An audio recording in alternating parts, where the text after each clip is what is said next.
Well, yesterday was a doozy, so I'm glad you came back. Have I told you the one about Lisbon's Hotel Principe Royal? This one's light, and I promise it's not going to be 40 minutes. I didn't even realize the weird thing about being inside a story when you're driving the engine is time's different because you're in story time. And I went through days and weeks and years in that. And so it's hard to tell what real time's like. I've always had a problem with real time. Um, I just want to point out that somebody suggested I should wear a new wig every time, and I was branding my look at first, but I only did branding for 3 days, and now we're just going to have a new look every day. You know why? Because I'm a giver. I'll give you fashion and spoilers and intrigue and whatever else. And I decided to wear, I wore an honorific dress. And I'm wearing my favorite earrings, which were given to me by my best friend, Colin Thomas, who's the theater critic in Vancouver. Anyways, he's amazing. And he gave me these earrings like 20 years ago, and I'm still wearing them. Got a lot of mileage out of those. They came from the dollar store. All my gifts from him come from the dollar store. He's an artist. I love him. So today is Lisbon's Hotel Principe Real. I love this story. These are all true stories, right? These are all true stories. This is true shit. So years ago, 13 years ago, I had a dead-end job. Well, it was a good job. It was a really good job. It paid really well, but it didn't have any upward growth. And it was just a job to pay the bills because I was a struggling artist. And I applied for a grant and I didn't get it. It's fine, right? Now, lots of people don't get grants. And my friend took a year off and was living in Portugal, north of Lisbon, in this tiny little town called Nazaré, like Nazareth, but Nazaré, which nobody knew about, but now has become very famous because that big surfer, Garrett McNamara, he made it famous because they get big waves there on this nude beach. But that's for another story. Anyways, she was living there for a year and she had 2-bedroom apartment for really cheap. And I didn't get my grant. And I thought, fuck it, I'm just going to take 4 months off work, spend my vacation pay, live really cheaply, rent out my place and pay like nothing in rent. And I'll give myself a 3-month break. So I went to Portugal for 3 months and stayed with her. It was amazing. That was my friend Trina. Hi, Trina. You're amazing. Anyways, why have a YouTube channel that's your own? Like, why be a live TV YouTube star and not be able to at least call out your friends and say hi? Call out in the good way, not the bad way. This is a positive show. Okay, so, oh yes, so I got a new job while I was there. That's a whole other story. I got a new job while I was there and it doubled my salary. Some bitches don't like to know that good things happen to you with money, but I was poor my entire fucking life before this. And I got a job that doubled my salary. I talk about money because no one talked about money when I was broke. So I talk about money now that I'm rich, reasonably rich, so that people know, like, learn shit from me because I had to learn a lot of hard shit myself. Anyways, why am I talking about money? So I decided I was going to splurge and I was going to have a little weekend. I was staying in Nazaré, right? It was an hour north of Lisbon. There was no gay bar, whatever. So I was going to have a little like weekend in Lisbon, which meant shopping and sex. I was single. What else do you do? Spend your money so you look good so somebody will sleep with you. That's what you do.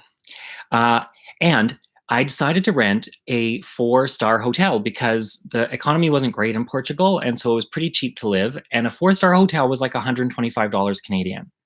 And so I was like, okay, well, I'm just going to do it up because I got this job and I'm feeling, a little flush. And I just want to, I've been so fucking broke for so long. So I'm just going to do this. And so I went and it was the Hotel Principe Real. I'm saying it with a little bit of an accent because I lived there for a while. But I'm saying it badly, of course. Anyways, whatever, I'm trying. What am I telling you? Oh, the hotel. It was really nice. And it was in the Barro Alto sort of area. So it was close to, maybe we're having trouble reconnecting my stupid connection. Why is it unstable? Oh, I've got fiber optics. Who cares? It's live. It's free. It's me. So I walk into the hotel and there's the guy at the front desk, and he checks me in, and then from around the corner comes this bellboy. It's a 4-star hotel, so they have a bellboy. He had a little uniform. He had the little hat. I'm not shitting you. And he had this really nice suit. And, you know, their olive skin and their dark hair and their big eyes and their long eyelashes. Portuguese men look really great till they're about 35, and then everything goes to shit. It's a fact. People know it. And these boys were so pretty. He was so pretty, this bellboy. And I was really embarrassed because, you know, I'm this gay guy in this Catholic country. And I don't know, I just felt stupid. The whole class thing. I'm like, who am I kidding, right? So he takes me up to my room and stops, and I don't have any money because I don't know. And I suddenly realize, oh, I'm supposed to tip him, and I didn't. So I felt really stupid. Anyways, I thought I'll just tip him again when I see him the next time. And I go in, and it's a little suite. I've got a living room, like a little salon, and a bedroom, and a great big bathroom. And so it's, you know, like afternoon. I have a shower. I'm going to go out for a little bit of shopping and a night on the town. And so you know, if you have a fancy shower, you use it. So I get in the shower, and I hadn't traveled a lot of places, and I hadn't traveled many places alone because us poor people don't travel. And so I was in the shower, me and myself, in the shower, and there were all these things, nothing happened. And I thought, oh, maybe the water needs to be turned off first. So I turned the water off, and I pulled the cord, nothing happened. And then I turned the water on, still nothing happened, and pulled the cord third time, just in case. You know, even though I tried it, but you know, OCD. Or little. And sure enough, nothing happens. And so I shower, and then suddenly somebody's knocking at my door quite urgently. And I was like, uh-oh, I know what I did. That was an emergency cord. I pulled on the emergency cord. So who is at my door while I'm soaking naked in the shower? The bellboy. So I wrap a towel around me, and I think, oh God, my body's not good enough, but who cares? You know, I got personality. I'll just charm him with my smile. So I practiced it, and I opened the door, and I gave my best smile, and I was like, well, I leaned around the corner, you know, so we could just see my shoulder. It sort of looked like this. And I said, I'm really sorry. That was an emergency cord, wasn't it? I just didn't know because this is a fancy place. I didn't know. I decided to go for small town charm. I thought maybe that would work. And he was really nice, and, you know, whatever. So I, you know, have I dry off, and I get all ready, and I look really pretty, and I go downstairs, and I talk to the guy at the front desk. The bellboy's long gone. I talk to the guy at the front desk, and I say, I'm really embarrassed. I'm sorry that happened, because he must have got the call and had to call the bellboy. And he was really nice. He was super sweet about it. He was like, oh God, that happens all the time. Don't worry about it. La, la, la, la. So I go out for my night on the town. I go to a gay bar. It's supposed to be the best gay bar in Lisbon. This was in 2008. Best gay bar in Lisbon, and there was no sign outside. I went up to the door where the address was, and there was nothing. It was a black door in a nondescript place in an apartment building, and it led to the basement, maybe. And there was no sign, nothing, not even a rainbow, nada. And so I stood there for a long time. Like, I think I got there at 10 o'clock. And I stood there for maybe an hour, and finally somebody went in. They knocked on the door opened, and they went downstairs. There was a little buzzer or something. And so I was like, oh my God, I'm going to follow that very handsome man with a large ass. And I knocked on the door. I think there was a doorbell. I rang the doorbell, and somebody said something, or looked, you know, I had to look in the camera or whatever. And then they buzzed me in. And I go into the bar, I go downstairs, and this is how naive I am. This is an educational show. You people, you're going to learn things. If you've never been to Portugal and you want to go out for a night on the town, do not show up at 10 o'clock or even 11 o'clock at night. That bar was empty. It was really pretty downstairs. It was very slick. It was all white. It reminded me of Shine in Vancouver in the old days. If you ever went to Shine when all the gay kids were there, it was fun. I was one of the drag queens on the dance floor dancing in some crazy outfit. And so it was all white and really pretty. And I stood there for an hour. Like, it was 12:30, I think, really. It was an hour and a half. I stood there a long time, just, you know, hanging out, listening to music. And finally, people came. It was the busiest night. It was Saturday night. It was a busy night, right? It was a weekend. I went for the weekend. And it's because nobody goes out, even in the tiny, until like 2 a.m. Even the tiny little town I stayed in, like Nazaré, this tiny little town, nobody was there. It's a little village. It's a fishing village. The grandmothers still wear the traditional Portuguese fishing fisherwoman outfits, like with all the embroidery. It's that generation is, there aren't any young girls wearing it. That's the last generation to wear those clothes. It's fucking amazing. I could have researched, but I improv these stories. I could have researched, find out what it's called, but whatever. People will give me notes. Anyways, so I have fun whenever I have a good time, and I go back to the hotel and I say hi to the front desk guy, and he, sort of smiles like, "Did you have fun?" I was like, "Oh, sure, I had fun." And I went to sleep, and I slept for I don't know how long. And at dawn, I woke up and I was facing the wall to the outside, and there was a window in front of the bed. And I was laying on my side, and I could see just a little bit of light coming through the window. It was like gauzy material on the blinds. But in between the wall and where I was this weird shadow. It was like a gauzier shadow, like it was thicker gauze or whatever. It was this weird shadow. And I'm quite afraid of ghosts. And for whatever reason, I reached my hand out to move it to see if it was what the curtain was blowing at me or something. And there was nothing there, obviously. And I thought, fuck that. I'm dreaming. I'm going back to bed. So I did. I managed to fall asleep because I fall asleep like that because I'm one of those terrible people. Sorry. And I wake up in the morning and everything's fine and whatever. It's cool. It's such a nice little place. So I have my shower and I get my breakfast and I go downstairs and I see the front desk guy. He's just getting ready to leave. And I don't say anything to him. Like, what am I going to say? So I spend the day and I do shopping and I buy things for my friends who I met in Portugal in the little village. I bought them like birthday presents and stuff. And that evening I went out for a night on the town. I went to the bathhouse. There were two men there. It was boring, but I always had a way of making a boring night more interesting. Anyways, and then I went back to the hotel. You're getting the real story, right?